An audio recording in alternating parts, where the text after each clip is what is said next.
में कुछ क्वेश्चंस थोड़ा सा और आगे बढ़ाते हैं।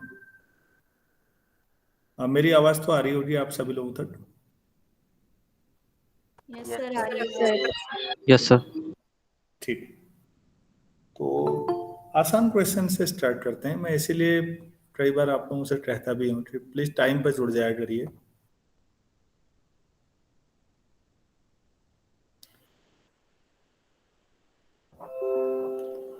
ताकि हम स्टार्ट यस कर सर।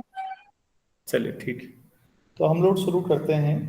मैं वेक्टर स्पेस का कल मैंने आप लोगों से कहा था कि continuous functions, differentiable functions, Riemann integrable functions और कन्वर्जेंट सीक्वेंस, चार काफी इंपॉर्टेंट एग्जांपल हैं। आप लोग इनके प्रूफ करिए। अगर आपको लगता है कि प्रूफ की जो लैंग्वेज है वो सही नहीं बन पा रही है या आपको उस लैंग्वेज पे डाउट होता है, तो प्लीज आप मुझे लिखने के बाद भेजिए कि इसमें क्या कमी है, बता दीजिए। कोई कमी तो नहीं है, मैं आपको जो भी मुझे लगेगा सजेस्ट मैं कर दूंगा। लेकिन स्पेशली बीएससी फाइनल में जो बच्चे हैं या जो पहली बार लीनियर अलजेब्रा पढ़ रहे हैं, वो लोग प्रूफ की आदत डालिए। प्रूफ लिखना अपने आप में ये भी एक आर्ट है, साइंस तो है ही, आर्ट भी है। तो हैबिट बनाइए कि याद करने के बजाय प्रूफ करने की आदत पड़ जाए। कुछ दिनों बाद ये बहुत यूजफुल होगी आपके लिए। मैं कल कंटिन्यूअस फंक्शंस पे मैंने कहा, लेकिन मैंने चीजें जल्दी में समझाई हैं आप लोगों को कि ऐसा कर लोगे, ये मानते हुए कि आपने अलजेब्रा की चीजें पढ़ी होंगी। तो मैंने जैसे एडिशन में ग्रुप प्रूफ करना है एबिलियन, तो मैंने प्रूफ नहीं किया, मैंने आप पर छोड़ा है। लेकिन हो सकता है आप लोग भी बच्चे हैं, कहीं कमी हो सकती है, तो प्लीज मैं अभी भी कह रहा हूँ प्रूफ लिखिए और मुझे व्हाट्सअप करिए। मैं आपको बता दूंगा कि क्या कमी है, क्या सुधारना है, या अच्छा हो रहा है तो वो भी बता देंगे। ठीक है, एक क्वेश्चन है छोटा सा। अभी मैं इसमें नंबर्स पे ही काम कर रहा हूँ, फंक्शंस पे नहीं किया हूँ। मेरे पास एक सेट है, ऐसा ले लेता हूँ q√2। यहां पर हम √2 मल्टीप्लाई नहीं करते, ऐसे लिखते हैं। q√2 का मतलब कभी भी अगर आता है तो इसका मतलब a प्लस b√2 टाइप के जितने भी एलिमेंट्स हैं, जहां a और b जो होंगे वो क्या होंगे, रेशनल्स। जो लोग एमएससी के बच्चे यहाँ क्लास में हैं उन्हें समझ में आ रहा होगा, आपने रिंग थ्योरी में स्प्लिटिंग फील्ड और आगे का जब पढ़ा होगा तब ऐसी चीजें आई होंगी। q√2, q√3, q√2, √3, इस तरह की चीजें आपने वहां की होंगी रिंग थ्योरी में। तो ये बेसिकली रिंग में जब आप पढ़ते हैं तो एक्सटेंशन प्रोग्राम है, किसी चीज को एनलार्ज करना और बड़ा बनाना। क्या मैं समझा पा रहा हूं अभी? रेशनल की मदद से एक बड़ा नया सेट डेवलप करना। तो आपको प्रूफ करना है, हमने ये ले लिया, let q√2 this, prove that, basically original काम गैल्वा का रहा है। Prove that q√2 is a vector space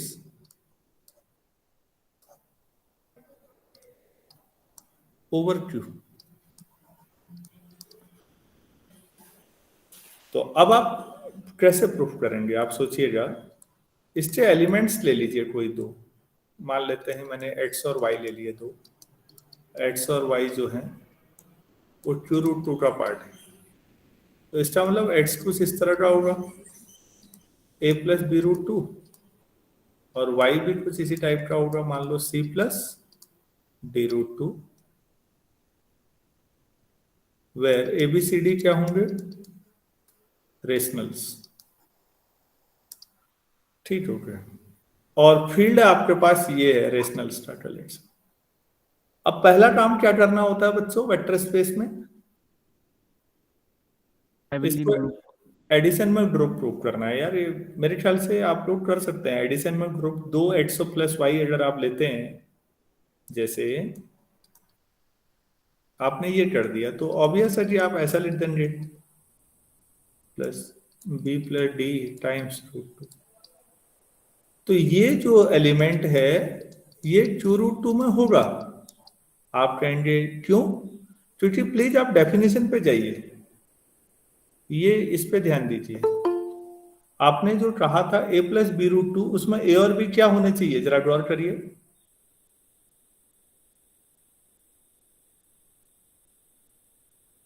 sir a rational numbers. हाँ, a और b रेशनल होने चाहिए, तो फिर a+c क्या होगा, a और a b c d चारों रेशनल है, तो a+c भी रेशनल है, b+d भी रेशनल है, तो क्या ये जस्टिफाइड है या नहीं? Yes sir. हाँ, ये बहुत ट्रिवियल चीजें हैं बच्चों, ऐसे एसोसिएटिविटी इजीली आप शो कर सकते हैं मेरे ख्याल से, उसमें कोई दिक्कत नहीं है। आइडेंटिटी के लिए 0+0√2 ले लेंगे, और एडिटिव इनवर्स के लिए -a प्लस -b टाइम्स √2 ले लेंगे। अगर a और b रेशनल है तो -a और -b भी रेशनल होंगे। तो मेरे ख्याल से q√2 जो है सेट आपके पास, वो आप एडिशन में ग्रुप प्रूफ कर सकते हैं, तो मैं समय बचाने के लिए नहीं कर रहा हूं इसको। तो आप इसको करेंगे कि q√2 जो है वो एडिशन में, दिस इस क्या है ये, एबिलियन ग्रुप, ठीक हो गया। उसके बाद आपको स्केलर मल्टीप्लिकेशन दिखाना पड़ता है बच्चों। तो एक एलिमेंट कोई x जो है q√2 ले लीजिए यहां से, तो x अभी आपने लिया ही है, कैसा लेना है, और a कोई आपके पास रेशनल है। तो अब आप खुद ही बताइए, जो ax होगा वो ax अभी हमने ऊपर लिखा है a+b√2, अरे तो यहां पर आप लैम्डा ले लो भाई, लैम्डा x, क्योंकि x आपने ऊपर ये लिखा है देखिएगा a+b√2, तो लैम्डा ले लीजिए, लैम्डा a+b√2, कोई दिक्कत नहीं है, ये lambda a plus lambda b times √2 आ जाएगा। तो ऑब्वियस है ये उसी फॉर्मेट में है, और लैम्डा रेशनल है, a और b भी रेशनल है, तो ये उसी फॉर्मेट में और q√2 के अंदर ही आ जाएगा। तो स्केलर मल्टीप्लिकेशन की प्रॉपर्टी भी होल्ड कर रहे हैं। बाकी जो 4 एलिमेंट्री प्रॉपर्टीज हैं वो भी मुझे लगता है आप लोग अब कर सकते हैं। किसी बच्चे को अगर लगता है नहीं हो पाएगा तो प्लीज बोलिए, और अगर लगता है तो हम आगे बढ़ते हैं। हो जाएगा? बीएससी फाइनल वालों से जवाब? Yes sir. सर हो जाएगा। ठीक है बच्चे, ठीक है। तो फिर अगर ऐसा है तो ये सवाल अच्छा सवाल है, q√2 के बारे में मालूम होना चाहिए। रिंग थ्योरी का जब एक्सटेंशन पढ़ेंगे तो आपको काफी मदद मिलेगी, मालूम तो हो कि q√2 क्या होता है। चलिए ठीक है, थोड़ा सा अलग सवाल फिर उठाते हैं।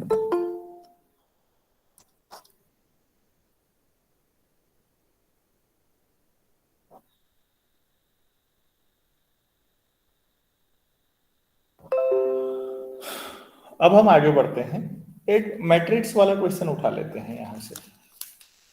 कुछ हमने पॉलिनोमियल उठा लिए, कंटिन्यूअस, हाँ पॉलिनोमियल्स का कलेक्शन ले लेते हैं। अगर मैं आप लोगों को ये कहूं कि मेरे पास एक कलेक्शन है pnx का, और इसमें पॉलिनोमियल्स हैं, ऐसे लिख देता हूं पहले लैंग्वेज में, फिर सिंबल में लिखूंगा कलेक्शन ऑफ ऑल पॉलिनोमियल्स। मैंने ये पिछली बार भी कुछ बच्चों को बताया है, जिनको बताया है उनसे रिक्वेस्ट है कि वो थोड़ा शांत रहें। जिनको कई लोग नए जुड़े होंगे फाइनल वाले, वो लोग बताएं तो ज्यादा अच्छा है। Collection of all polynomials of degree n,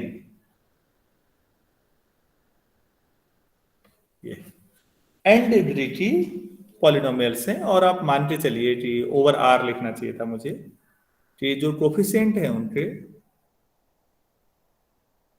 ये कलेक्शन है। आप ऐसे भी लिख सकते हैं, n डिग्री की ही पॉलिनोमियल है सब। चलो, तो बच्चों बताइए कि ये वेक्टर स्पेस बनेगा या नहीं ओवर आर?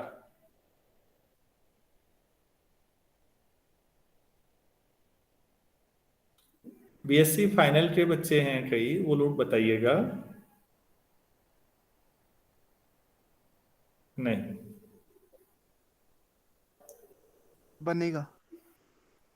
अच्छा, 2 n डिग्री की पॉलिनोमियल ले लीजिए, तो जो सम है क्या वो हमेशा n डिग्री की पॉलिनोमियल ही आता है? कॉफी जो एनविटम का कोफिशिएंट वो 0 नहीं होना चाहिए। अच्छा, तो फिर मेरे पास ए नॉट एक्स या a naught plus a one x ले लो, क्या फर्क पड़ना है, प्लस लैम्डा एक्स की power n, lambda non zero, b naught plus b one x minus lambda x की पावर एन है। ये दोनों एन डिग्री की पॉलिनोमियल है और इनका कोफिशिएंट दोनों का हाईएस्ट का नॉन जीरो है। अब क्लोजर प्रॉपर्टी सेटिस्फाई होगी या नहीं कपिल? नहीं होगी। तो जब क्लोजर ही सेटिस्फाई नहीं होगी तो हम आगे कैसे बढ़ पाएंगे बेटा? Yes sir. तो एन डिग्री की पॉलिनोमियल्स, किसी अगर खास एक डिग्री की पॉलिनोमियल अगर आपने ले ली तो उनमें क्लोजर प्रॉपर्टी सेटिस्फाई नहीं होती। तो this is not a vector space, क्योंकि पहली प्रॉपर्टी नहीं हो रही, छोड़ो उससे आगे करना ही बेकार है। फिर क्या बाकी स्टूडेंट्स को भी क्लियर है? यस सर, क्लियर है। अब अगर मैं इसी में ऐसा ले लूं, P N X equal to, language पर ध्यान दिया करिए, कलेक्शन ऑफ ऑल पॉलिनोमियल्स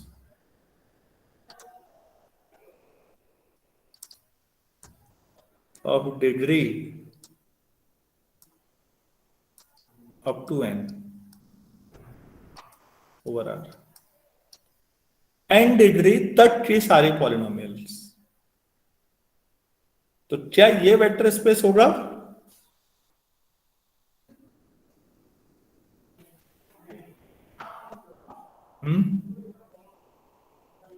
आपने n डिग्री तक की सारी पॉलिनोमियल ली, मतलब n डिग्री की पॉलिनोमियल भी है, उससे कम की भी है, n-1 degree, n-2 and so on, ये सभी है। जी सर, होगा ये। Yes sir. इवन कांस्टेंट भी होंगे बच्चों, कांस्टेंट्स भी 0 डिग्री की पॉलिनोमियल माने जाते हैं। जैसे किसी ने आपसे पूछा कभी कि आप एफ एक्स इक्वल टू 5 है, ये कांस्टेंट फंक्शन है, क्या ये पॉलिनोमियल है? तो हाँ जी बिल्कुल है, 5 plus 0x plus 0x square plus and so लो, हो गया। कांस्टेंट भी 0 डिग्री की पॉलिनोमियल है, बाकी तो आप समझते ही हैं बाकी को। तो कांस्टेंट फंक्शन भी इसमें आएंगे।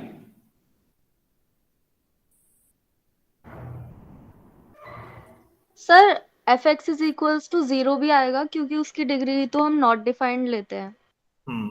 वो भी आएगा आइडेंटिटी के चक्कर में, डिग्री बिल्कुल अनडिफाइंड है। पॉलिनोमियल की डिग्री कैसे डिफाइन करते हैं बच्चों? अगर आप डिफाइन करना चाहें तो आप कहते हैं कि ये पॉलिनोमियल है, इसकी डिग्री मान लो, मैं ऐसे ले लेता हूं, एक पॉलिनोमियल ले ली मैंने एफ एक्स और उसकी 2 plus 5x minus 7x square. तो जाहिर सी बात है आप में से हर स्टूडेंट कहेंगे कि भाई ये पॉलिनोमियल की डिग्री 2 है, ठीक। अब किसी बच्चे ने कहा सर हम ऐसा कर लेते हैं, 0x³ plus 0x⁴ and so आप बढ़ाते जाएं, ठीक हो गया। तो फिर अब कोई क्या ये कह सकता है कि इसकी डिग्री 3 है, 4 है, 5 है? कोई तो नियम बताना पड़ेगा ना पॉलिनोमियल की डिग्री डिफाइन करने के लिए। तो हाईएस्ट एक्स की वो हाईएस्ट पावर जिसका कोफिशिएंट नॉन जीरो, जिसका कोफिशिएंट अदिति मैं जीरो पे आऊंगा, पहले मैं नॉन जीरो समझा लेता हूं, ठीक है? Yes sir. डायरेक्टली नहीं तो बच्चे कंफ्यूज हो जाएंगे। बाकी बच्चों को समझ में आ रहा है कि इसकी डिग्री 2 ही है, भले ही 0x³ 0x⁴ and so on आप करते रहिए, कोई दिक्कत नहीं है। पॉलिनोमियल की डिग्री कैसे डिफाइन करते हैं अपनी कॉपी पे लिखिए, मैंने लिख रहा हूं कि x that power of x, the highest power of x, sorry ये सही है, highest power of x for which it's coefficient is non zero, for which its coefficient is non-zero, that is its degree। तो क्या हमारे सभी बच्चों को clear हो चुका है किसी पॉलिनोमियल की डिग्री कैसे डिफाइन करते हैं? Yes sir. हाँ ठीक। एक्स सबसे बड़ी पावर वो देखिए जिसका कोफिशिएंट नॉन जीरो है। अब आगे को एक्स स्क्वायर से आगे को सब जितनी पावर आप लेते जाएं सबके कोफिशिएंट जीरो ही आएंगे। ठीक। तो पॉलिनोमियल ऑफ डिग्री n जब आप कहते हैं बच्चों तो इसका मतलब होता है कि आगे पीछे का पता नहीं लेकिन h की पावर n का जो कोफिशिएंट होगा that is not equal to zero and this is the highest power. इसके बाद जितनी भी आप लिखेंगे वो सब जीरो ही आएंगे। क्या मैं समझा पा रहा हूं? अगर Yes. n डिग्री पॉलिनोमियल हम कभी कहते हैं तो उसका क्या मतलब है, मैं ये समझा रहा हूं आपको। इसका मतलब h की पावर n का कोफिशिएंट नॉन जीरो होगा और उससे आगे की h की जो हायर पावर है उन सब का कोफिशिएंट जीरो होगा। ये गारंटी है। क्या गारंटी नहीं है कि h की जो n पावर से नीचे वाली है उनके कोफिशिएंट का उनका पता नहीं, मुझे नहीं मालूम। वो जीरो हो भी सकती है नहीं भी। क्यों? क्योंकि अगर मैं केवल इतना लिखूं तो भी ये n डिग्री की पॉलिनोमियल है और अगर मैं ऐसा लिखूं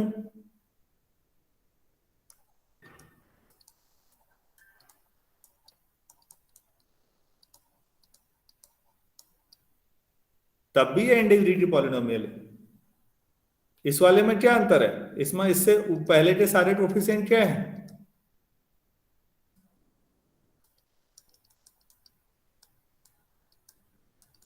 अरे भाई समझ में आ रही है बात? Yes sir. Yes, sir. उससे आगे के भी जीरो हैं सब। ऊपर वाले दोनों n डिग्री की पॉलिनोमियल है।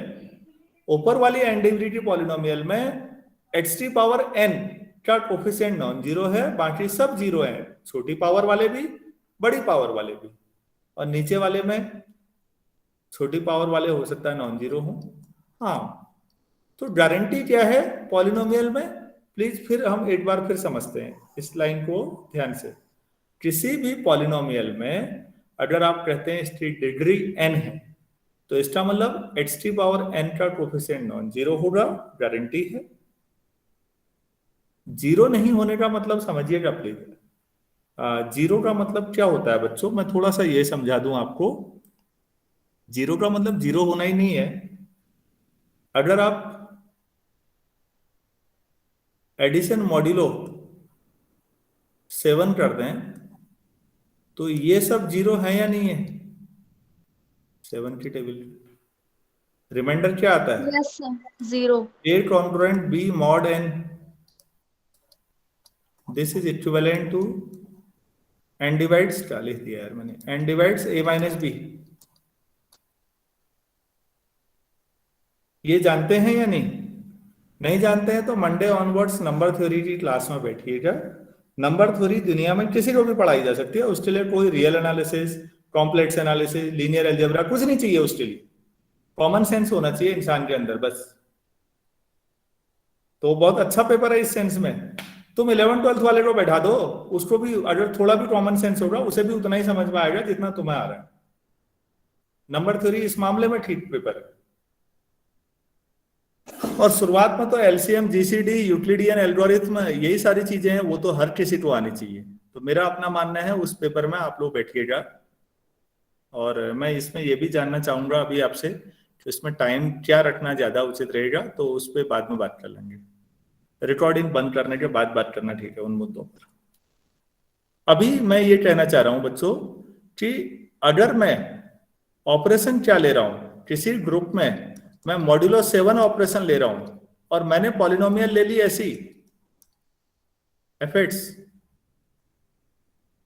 Equal to 2x minus 71x square, ऐसा कुछ भी ले लेता हूं, चलो ये है, और gx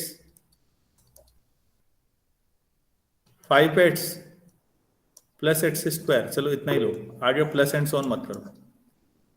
प्लस एंड सोन गड़बड़ हो जाएगी पॉलिनोमियल में, पावर सीरीज बन जाएगी नहीं तो। अब बच्चों मैंने ऑपरेशन है +7, अब मैंने fx प्लस 7 मॉड्यूलो पे gx ले लिया, तो यहां पर आप 2x लेंगे, 7 मॉड्यूलो पर 5x, -71x², यहाँ पर भी प्लस आएगा, +7 मॉड्यूलो पे, और x²। इन दोनों का सम कर लीजिए और उसको 7 से डिवाइड कर लेंगे तो पूरा पूरा डिवाइड हो जाएगा remainder coefficient. Yes sir. Yes, sir. Yes sir. ये तो 0 दे देगा ना फिर। तो जो 0x जिसको कह रहे हो बेसिकली वो 7x था। तो नंबर थ्योरी आपको बताती है कि what is the meaning of 0 actually. आपने ऑपरेशन क्या लिया वो भी तो देखो। ऑर्डिनरी एडिशन में ये 7x आता, एडिशन मॉड्यूलो में ये 0। तो मॉड्यूलो क्या होता है मैंने ग्रुप थ्योरी में पढ़ाया था। आप में से बहुत सारे बच्चों को हो सकता है ना आता हो, कोई बात नहीं, परेशान मत होइए, मंडे ऑनवर्ड्स फिर नंबर थ्योरी में पढ़ा दिया जाएगा। तो इसलिए 0 का क्या मतलब होता है ध्यान रखिएगा। 0 का मतलब जिस ऑपरेशन में कर रहे हो उससे पूरा डिवाइड हो जाए तो वो 0 ही है। तो फिर एक बार पॉलिनोमियल समझिए प्लीज। अगर n डिग्री की पॉलिनोमियल आप कह रहे हैं तो इसका मतलब है ऑर्डिनरी एडिशन में समझिए सिंपल, x⁻n का कोफिशिएंट नॉन जीरो होगा, x⁻n से जो हायर ऑर्डर की पावर है उनका सबका कोफिशिएंट 0 होगा, ये गारंटी है। कम के बारे में कुछ नहीं कह सकते। क्या मैं समझा पाया हूं पॉलिनोमियल की डिग्री क्या होती है? Yes sir. Yes, sir. हाँ, मैंने लिखा थोड़ा कम है, आप लोग जहां कभी मैं नहीं लिखता कंजूसी कर रहा होता हूं लिखने में, आप लोग नोट्स में लिखे जरूर हरा लो। आप ऐसी छोटी छोटी चीजों में ना फंसे कभी भी, ठीक। अब बच्चों जब कांस्टेंट की बात आती है तो अभी f(x = 5 लिख दिया था मैंने, और फिर मैंने कहा कि यार देखो ऐसा लिख सकते हैं, अच्छा ऐसे लिख लो 5x⁻0 plus 0x plus 0x², ठीक, ये भी ठीक हो गया। तो भी आप ये समझिए कि ये पॉलिनोमियल 0 डिग्री की कांस्टेंट फंक्शन, ये भी ठीक हो गया। अब यहां पर आदित्य ने सवाल पूछा कि अगर ये हो तो अब ये बड़ी दिक्कत है, कैसे 0x⁻ कितना लिखूं, फिर 0x² लिखूं, कोई जरूरी है यहीं से शुरू करना है? आप नॉन जीरो पे बात करते तो इसका मतलब ये हुआ कि इसकी जो डिग्री है वो डिफाइंड नहीं, इसकी डिग्री डिफाइंड नहीं। डिफाइंड नहीं है मतलब कुछ भी ले सकते हैं, रैंडम है। तो थोड़ा सा कंफ्यूजन है। कांस्टेंट तो ये भी है, कांस्टेंट ये भी है, ये दोनों कांस्टेंट है, लेकिन नॉन जीरो कांस्टेंट की डिग्री डिफाइंड है। जीरो कांस्टेंट अगर लेते हैं तो उसकी डिग्री अनडिफाइंड है। क्या ये बात सब बच्चों को समझ में आ गई अब? Yes sir. Yes sir. Yes, sir. ठीक। हम लोग सुविधा के लिए वो ले लेते हैं जीरो को हम, क्योंकि आइडेंटिटी हमें वेक्टर स्पेस बनाना है तो हम लोग जीरो को भी सेट का फंक्शन मान लेते हैं। अब हम यार ओरिजिनल सवाल पे आते हैं, क्या था ये देखिएगा। ये था n डिग्री की पॉलिनोमियल्स, n डिग्री तक की सारी पॉलिनोमियल्स ले लो। तो दो पॉलिनोमियल को जोड़िए, n डिग्री या उससे कम कुछ भी, तो डिग्री n या उससे कम ही आएगी, क्या दिक्कत है? तो क्लोजर सेटिस्फाई हो जाएगी। अब किसी को नहीं समझ में आ रहा है कैसे क्लोजर होगी तो बोलिएगा।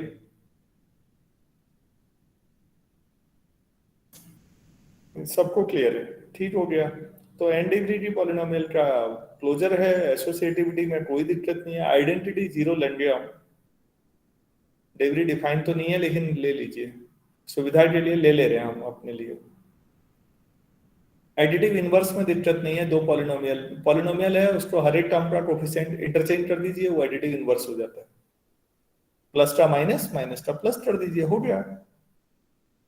तो मेरे ख्याल से एडिशन में कोई दिक्कत नहीं है। बाकी देखो बच्चों, फील्ड रियल नंबर का है, तो n डिग्री की पॉलिनोमियल को किसी रियल नंबर से मल्टीप्लाई करेंगे तो क्या डिग्री चेंज हो सकती है? No sir. No, sir. n degree की पॉलिनोमियल को किसी रियल नंबर से तो स्केलर मल्टीप्लिकेशन समझिए, फील्ड के एलिमेंट से पॉलिनोमियल को मल्टीप्लाई करिए तो कोई बात नहीं, कोफिशिएंट बदल जाएंगे, डिग्री तो वही रहनी है। तो इसका मतलब स्केलर मल्टीप्लिकेशन में भी आप लेंगे एक एलिमेंट यहां से एक वहां से, तो ओवरऑल उनका प्रोडक्ट पॉलिनोमियल में ही आएगा।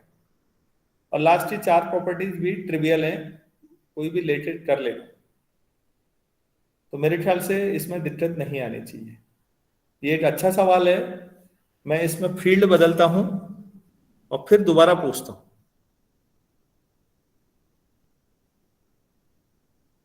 इस सवाल को तो आप लोग नोट कर ही लीजिए। Over the field Z P.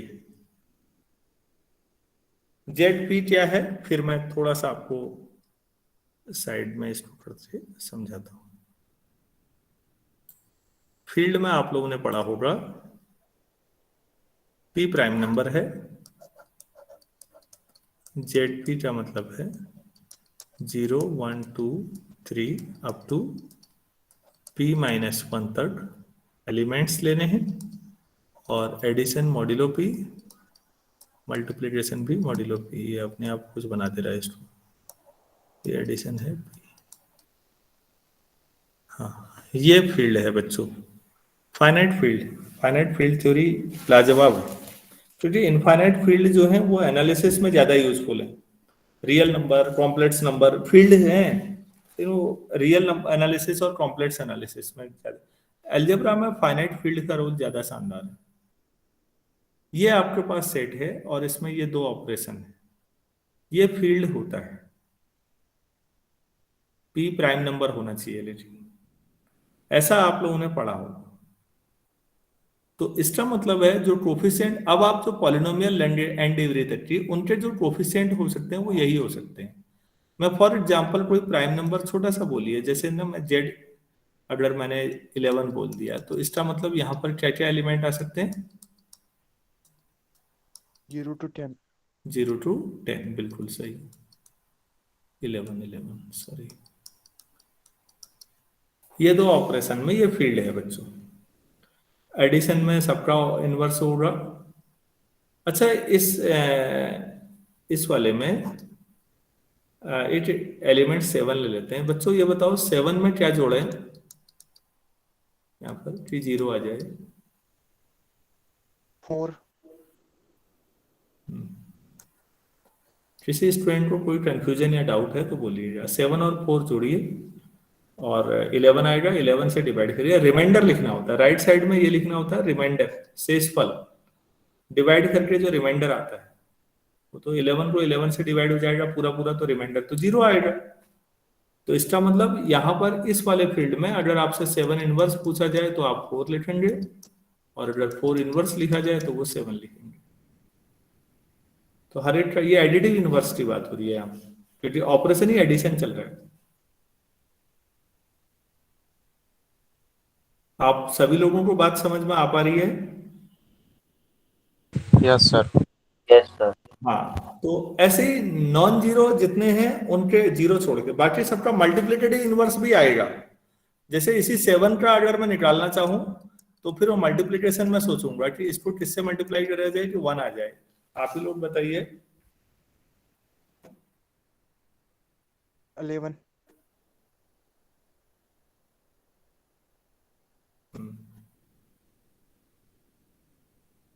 नहीं, इन्हीं एलिमेंट्स में से आना चाहिए ना इनवर्स। सर 8। 8 से 56, 8 7 जा 56, 11 55 1, बिल्कुल सही बात है। तो अब यहां पर 7 इनवर्स क्या हो गया? 8 इनवर्स 7। एक ही सवाल है, सवाल भी नहीं बदला मैंने सवाल भी नहीं बदला है।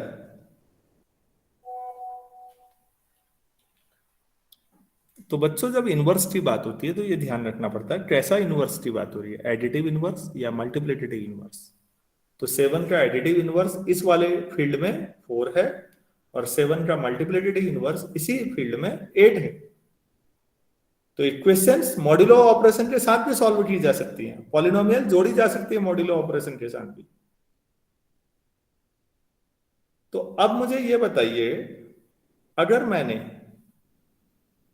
यही Z11 ले लिया, ZP पे जनरलाइज बाद में करेंगे, Z11 आपके लिए शायद समझना आसान होगा, तो मैं Z11 पे काम कर देता हूँ कोई भी प्राइम नंबर के साथ। अब बच्चों मेरे पास पॉलिनोमियल्स हैं Pnx जो है n डिग्री तक का a0 plus a1x plus a2x square plus and so on plus an xn such that जितने भी ai हैं वो Z11 के एलिमेंट हैं। ठीक है, तो मैं फिर Z11 को आपके सामने रख रहा हूं पर ये ठीक। अब ये बताइए क्या मैं बता सकता हूं कि Pnx की कार्डिनलिटी क्या है? Pnx में कितने एलिमेंट्स होंगे, कितनी पॉलिनोमियल होंगी?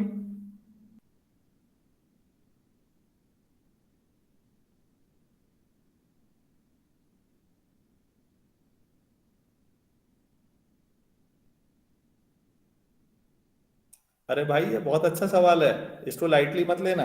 मैं तो लिख नहीं रहा हूं, खाली बोल रहा हूं लिखना कि फाइंड कार्डिनलिटी। मतलब कार्डिनलिटी का मतलब मैथ्स में number of elements in Pnx या number of polynomials in Pnx। कितनी पॉलिनोमियल हो सकती हैं क्या मैं बता सकता हूं? अगर ये सवाल बड़ा हो रहा है तो मैं Z2 या Z3 ले लेता हूं पहले, अगर ये आपको टफ लगता है तो।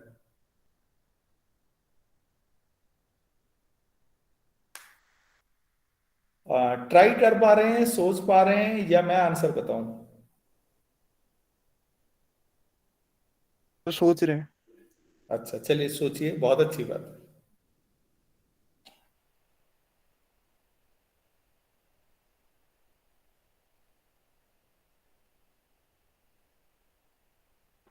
Sir 11 to the power n। अच्छा अभी देखते हैं। हाँ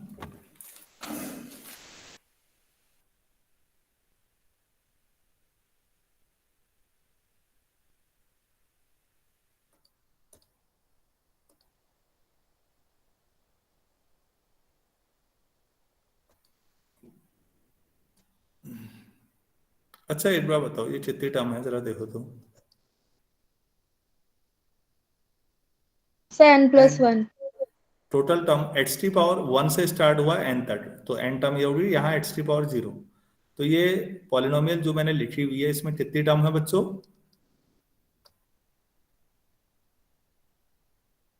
n+1 टर्म है। यहां तक ये बात सबको क्लियर होगी? Yes sir. सर तो अब मैं Z11 यहाँ दिख नहीं रहा तो मैं साइड में दोबारा लिख देता हूँ ताकि तुम्हें Z11 में आपके जो एलिमेंट्स हैं वो 0 1 2 3 अप टू 10 तक है। ये टोटल कितने एलिमेंट हुए बच्चों देखो तो? 11। हाँ ये 11 एलिमेंट। अरे बहुत सिंपल है यार, मैं हाई स्कूल वाले को भी समझाऊंगा तो आ जाएगा। 11th वाले को तो गारंटी है क्योंकि 11th वाले ने परमुटेशन कॉम्बिनेशन पढ़ा होता है। अब भाई ये बताओ A0 इनमें से कुछ भी हो सकता है, तो A0 के लिए कितनी चॉइस है मेरे पास? 11 चॉइस है। एंड परमुटेशन में सिंपल, अब मैं पूरी थ्योरी तो नहीं पढ़ा रहा हूं, ये बता रहा हूं जहां एंड का सेंस आए क्या कर देना हुआ, मल्टीप्लाई। मल्टीप्लिकेशन। अब A1 के बाद कितनी चॉइस है बच्चों? दूसरी टर्म में आओ यहाँ, ये A1 के लिए कितनी चॉइस है? 10। 11 है। कोई भी ऐसा तो लिखा नहीं है कि रिपीट नहीं कर सकते कोफिशिएंट। अरे भाई पॉलिनोमियल तो ऐसे भी हो सकती है ना, x प्लस एक्स स्क्वायर, दोनों के कोफिशिएंट एक ही नंबर आ गए। Hello yes sir. हेलो। हाँ तो अच्छा यस सर। A2 के लिए कितनी चॉइस हुई मेरे पास? 11 वेरी गुड, बस हो गया 11 यार। ये कितनी टर्म है टोटल यहाँ तक? +1 +1 टाइम। n+1 तो हर एक कोफिशिएंट के पास 11 चॉइस है, तो टोटल कितना आ गया?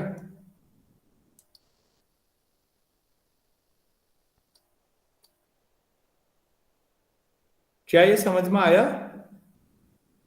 यस सर, समझ आया।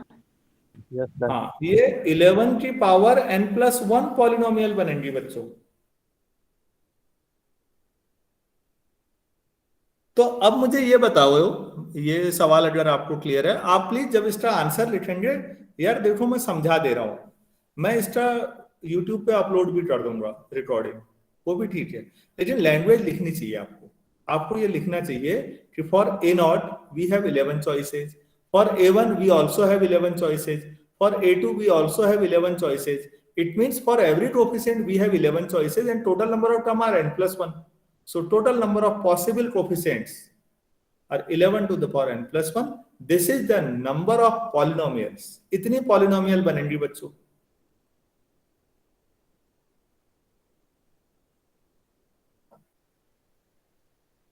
अगर ये क्लियर है तो मैं छोटा सवाल और उठा रहा हूं यहां पर आपके सामने। मैं छोटा सा ले रहा हूं बच्चों, 8 सेट, इसमें A0 plus A1x plus A2x square है, और AI जो है वो Z5 का हिस्सा है, मान लो ये सेट है। कार्डिनलिटी ST बताओ यार, सोचो कितने एलिमेंट होंगे? Sir 5 cube. Very good. तो टोटल 125 पॉलिनोमियल बनेंगी बच्चों। तो अब आप लोग कंफर्टेबल हैं इन चीजों में? Yes sir. Yes sir. Finite field में हम लोग कम काम करते हैं, लेकिन असली काउंटिंग फाइनाइट में ही है। इनफाइनाइट में क्या काउंटिंग होनी है? इनफाइनाइट में तो हमें पता है फील्ड इनफाइनाइट है। अगर मैं Z5 की जगह पर यार यहां पर R लिख देता तो कितने पॉलिनोमियल बनती कहते फिर आप? Sir infinite. इनफाइनाइट के मामले में तो टेंशन है ही नहीं, या तो बहुत ही ज्यादा टेंशन है या है ही नहीं, बीच में कुछ नहीं होता उसमें। तो इनफाइनाइट तो इसलिए कैलकुलेशन वहां हो ही नहीं पाती।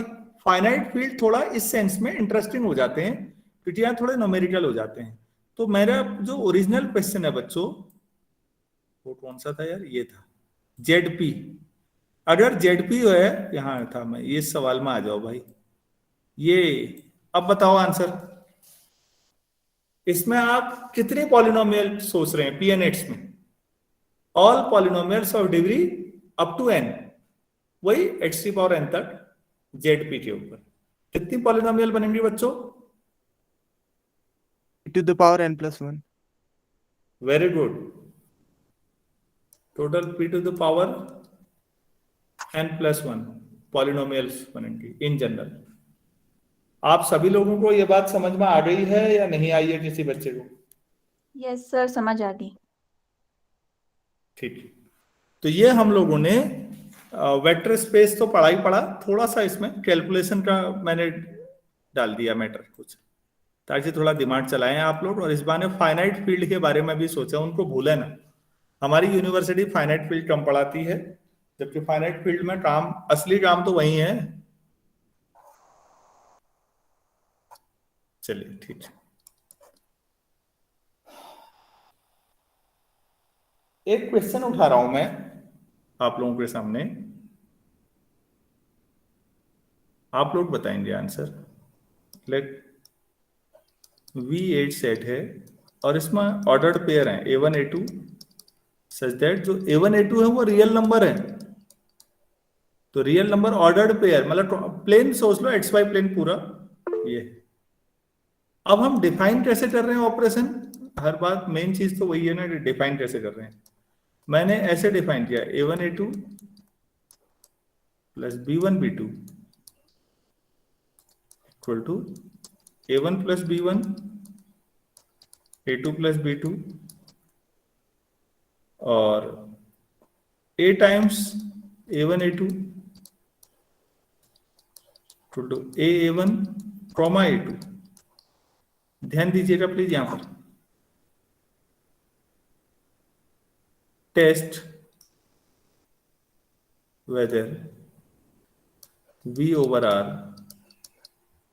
is a vector space।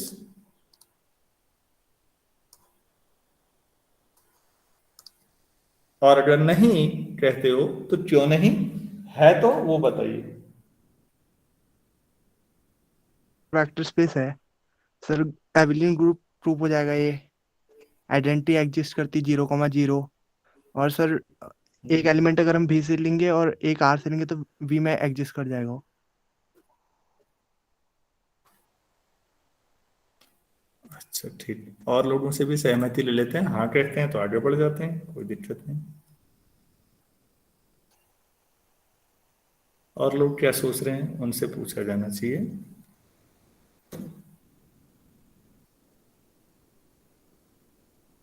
Sir distributive hold नहीं करेगी शायद इसमें प्रॉपर्टी। वो ठीक है, उसको डिस्ट्रीब्यूटिव मत कहिएगा। Yes sir. सर अगर हम कोई वो दो डिस्ट्रीब्यूटिव स्केलर्स जैसा, ले लें। नहीं नहीं अदिति आपकी बात सही है बेटा, एक चीज याद रखिएगा, डिस्ट्रीब्यूटिव वहां पर कहते हैं जहां पर दोनों एलिमेंट एक ही सेट के होते हैं। अब वो है डिस्ट्रीब्यूटिव टाइप का ही। ये वाली प्रॉपर्टी चेक करिए बच्चों, a plus B times eights eights plus b eights, ये प्रॉपर्टी है ना, चार यस प्रॉपर्टी। सर। ये लगता है ऐसा है कि ये राइट डिस्ट्रीब्यूटिव है लेकिन है नहीं। अच्छा, एक्स का मतलब हमने यहाँ मान लिया बी का एलिमेंट है, तो एक्स से मेरा मतलब a1 a2 से, ये ऑर्डर्ड पेयर से है। चलिए अब देखते हैं बच्चों, a plus B times X का मतलब है a प्लस बी एक नंबर है, उसको मैंने a1 a2 ऑर्डर्ड पेयर से मल्टीप्लाई किया। डेफिनेशन के अकॉर्डिंग, ये डेफिनेशन है पहले कोऑर्डिनेट के साथ ही मल्टीप्लाई होना है, तो a plus B times a1 a2 ये ऑर्डर्ड पेयर आएगा। अब मैं लेता हूं ax प्लस bx, तो a टाइम्स a1 b1 में a1 a2 मतलब जो भी है, plus b times a1 a2, पहले वाले से ही मल्टीप्लाई होना है बच्चों, a1 a2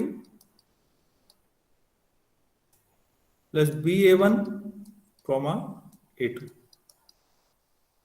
अब इन दोनों को जोड़ देते हैं। एडिशन आपने ऐसे लेना है, ये ऊपर डिफाइन कर रखा है। एडिशन में कोई दिक्कत नहीं है, पहला पहले के साथ दूसरा दूसरे के साथ, तो a1 प्लस ba1 2a2। देखिए क्या प्रॉपर्टी होल्ड कर पाई, दोनों साइड बराबर आ रहा है कपिल? नहीं सर। तो थोड़ा सा जल्दीबाजी नहीं करना है, हमें थोड़ा सा प्रॉपर्टीज पे ध्यान देना है सारी। तो आपने देखा होगा कि नहीं ये प्रॉपर्टी सेटिस्फाई नहीं हो पाई, क्योंकि एक तो ना 10 प्रॉपर्टी देखनी है यार, टाइम लगता है थोड़ा सा सोचने में। शायद मैंने ही जरा जल्दी पूछ दिया आप लोगों से, तो बच्चे नहीं सोच पाए, तो ये प्रॉपर्टी होल्ड नहीं करती बच्चों। ठीक में अदिति आपकी बात पे एक चीज मुझे और याद आ रही थी, तो मुझे लगा कि बोल देना चाहिए। जब आप लोग ये पढ़ते हैं ना रिंग थ्योरी, तो रिंग में आपने एक जो कहीं ऐसा पढ़ा होगा,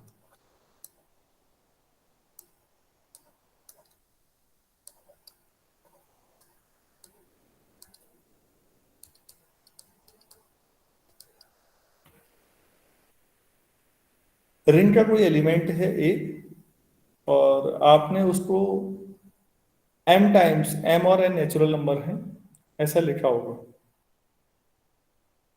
ये पढ़ा होगा आप लोगों ने। रिंग में शुरुआत नहीं है, बहुत आगे नहीं है।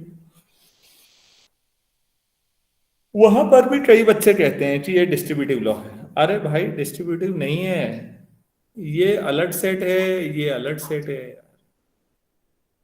मैं बस यही रिकॉल कराना था। ऐसा पढ़ा या नहीं पढ़ा, एमएससी वाले बताएंगे। Yes sir. कैरेक्टरिस्टिक पढ़ रहे होंगे ना, characteristic of a ring. Yes sir.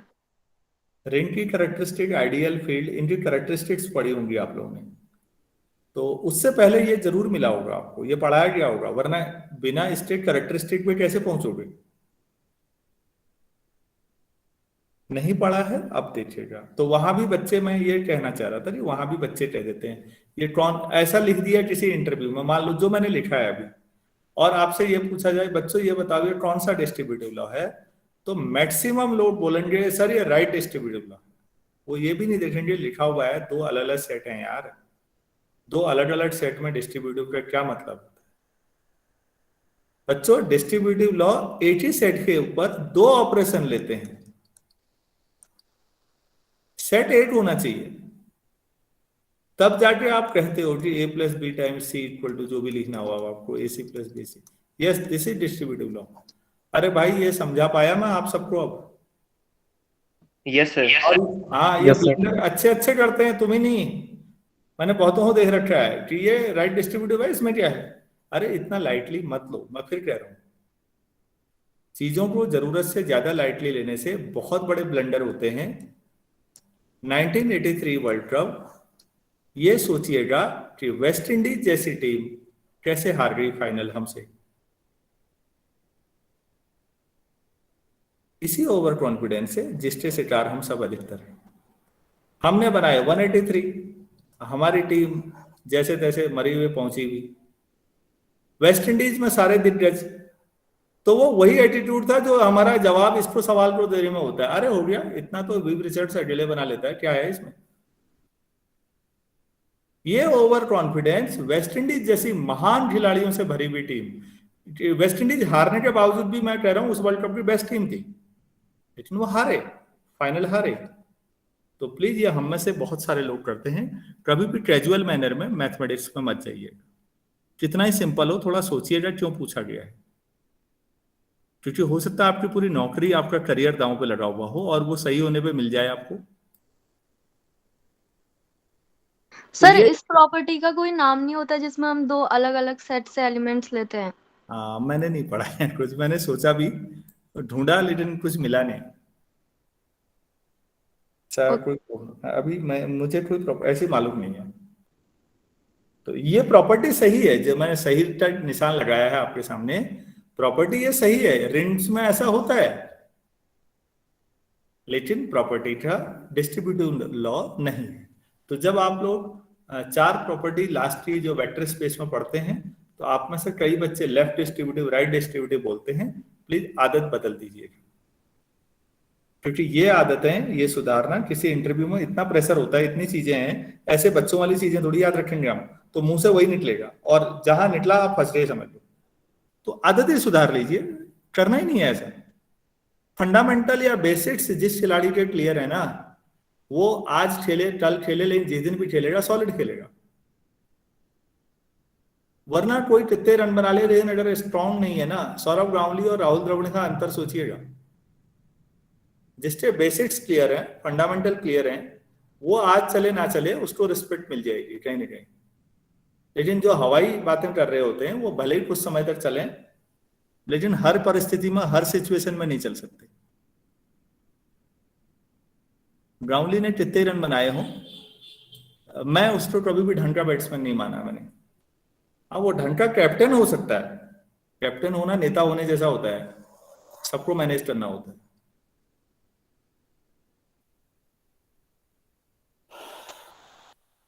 चलिए हम थोड़ा और आगे बढ़ते हैं, एक आध सवाल और इसमें देख लेते हैं।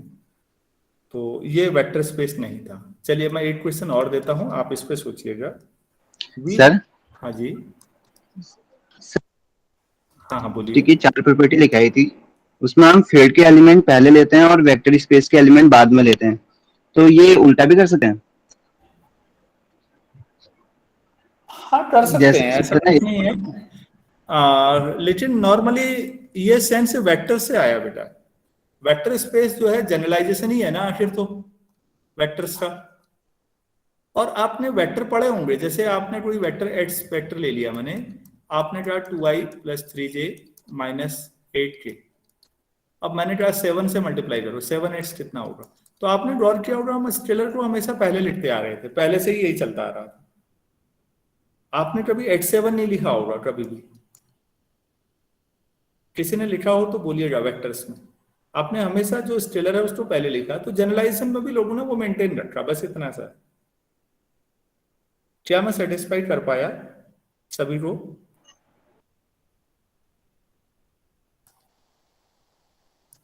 Yes sir. Yes sir. ऐसा लिखा होगा ना आप लोगों ने। इधर तो ठीक ही लगता है, इधर तो 7 भी मल्टीप्लाई इस साइड से भी हो जाएगा, तब भी 80 आंसर आएगा दोनों में। लेकिन लेफ्ट साइड जरा देखिएगा तो थोड़ा अजीब सा नहीं लग रहा ये वाला नोटेशन? Yes sir. तो वेक्टर्स का जनरलाइजेशन हुआ है वेक्टर स्पेस के तौर पर, तो इसीलिए वो कुछ सिंबल वही रखे हैं, इसीलिए शायद आप लोगों ने सवाल अच्छा पूछा है। जब ये बोला है मैंने for every a belongs to f और for every x belongs to b, तो आपका सवाल अपनी जो सही है कि आपने 8C क्यों लिखा, 8C क्यों नहीं लिखा, थोड़ा सा अजीब सा लगता है, शायद आप समझ पा रहे होंगे अब। Yes sir. चलिए ठीक, तो यार 8 सवाल और करते हैं इसमें। मैं बहुत ज्यादा लोड आजकल ले ही नहीं रहा हूँ, बहुत स्लो चला रखा है मैंने चीजें। तो V आपके पास ये है, एक ऑर्डर्ड पेयर का ही कलेक्शन ले रहा हूं मैं,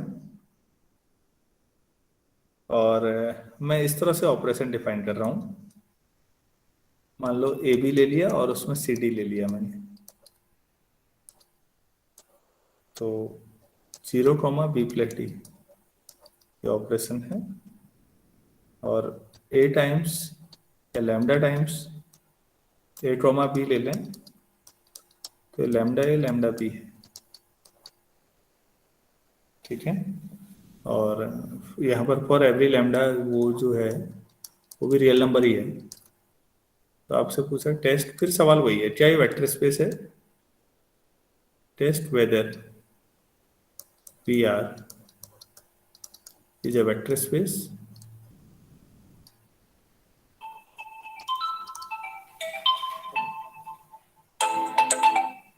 हाँ मैं मास्टर, हाँ मैं क्लास में फिर बात करूँ, मैं अभी कॉल बैक करता हूँ। हाँ बच्चों आराम से सोचिएगा।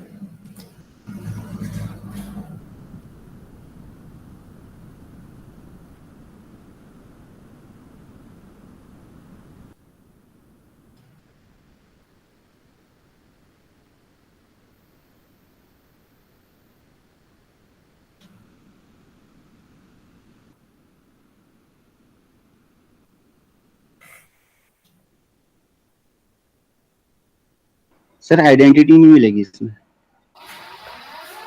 Very good.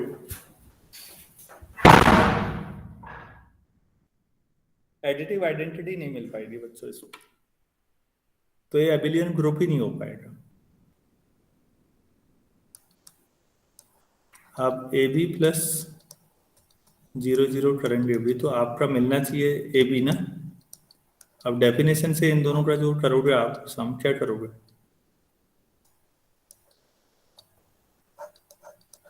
इन जनरल समझ पा रहे हैं आप लोग?